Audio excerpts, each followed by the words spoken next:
Hey, what's going on, everyone? Thank you for tuning in and checking out the video. Now, this video is going to be about the controversy surrounding the Chael Sonnen and Vanderlei Silva fight, and also I'm going to talk about a matchup that I'm really looking forward to coming up in the MMA world. So I hope you guys enjoy.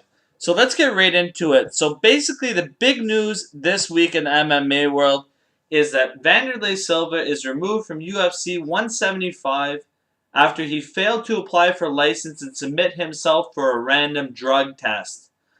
And I gotta say, this makes my boy Vanderlei Silva look absolutely terrible because the fans really wanted this fight. Him and Chael Sonnen did not like each other. A lot of animosity between these guys, and a lot of MMA fans were really excited to check this fight out. So, huge disappointment. And I guess my boy Vanderlei was trying out for the Olympic Brazilian track team when he pulled this stunt and basically ran away from getting a drug test. Very, very disappointed. And it makes Vanderlei Silva look suspicious as hell. And I don't want to hear any excuses from him. I know he had this video where he talked about some guy coming to his gym and he didn't identify himself. And he brought him basically a contract and all in English. And he made it. There's a video I'll post it underneath. Basically, it talks all about Vanderlei Silva's side of the story. Me, I'm not buying it. Vanderlei Silva's a guy who's been in the fight game for a number of years, very long time. So I personally am not buying that whatsoever, and I'm very disappointed in Vanderlei Silva.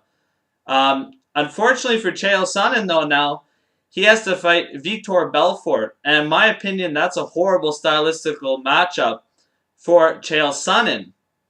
I think that Vitor Belfort is going to defeat Chael Sonnen, and I think that Vanderlei Silva was a lot easier of a fight, in my opinion, for Chael Sonnen than a fight versus Vitor Belfort would be. Now, I do have some positive news, though, for you guys. We're going to have an excellent matchup coming up, July 26th, Robbie Lawler versus Matt Brown. And this fight is going to be absolutely outstanding.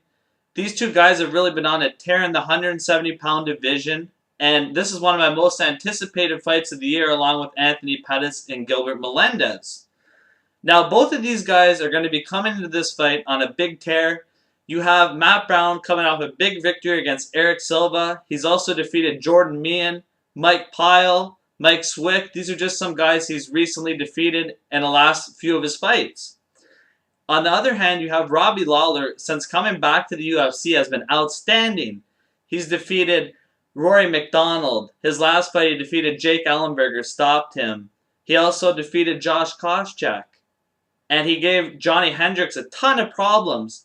So I personally can't wait for this fight. It's going to be an absolute stand-up war, and I think it go down as one of the best fights in UFC history, in my opinion, the way these guys are matched up. So, unfortunately, the Chael Sonnen and Vanderlei Silva fight is off, guys, but we still get an excellent matchup between Robbie Lawler and Matt Brown, and also Vitor Belfort versus Chael Sonnen, which is going to be a good fight for as long as it lasts. So thank you very much, guys, for tuning in to the video. I'm going to have more in-depth analysis about those two fights coming up in the next month or so. So check that out, and I hope you guys enjoyed the video, and give me your take on this whole controversy. Thank you very much, guys, for tuning in. I appreciate it once again.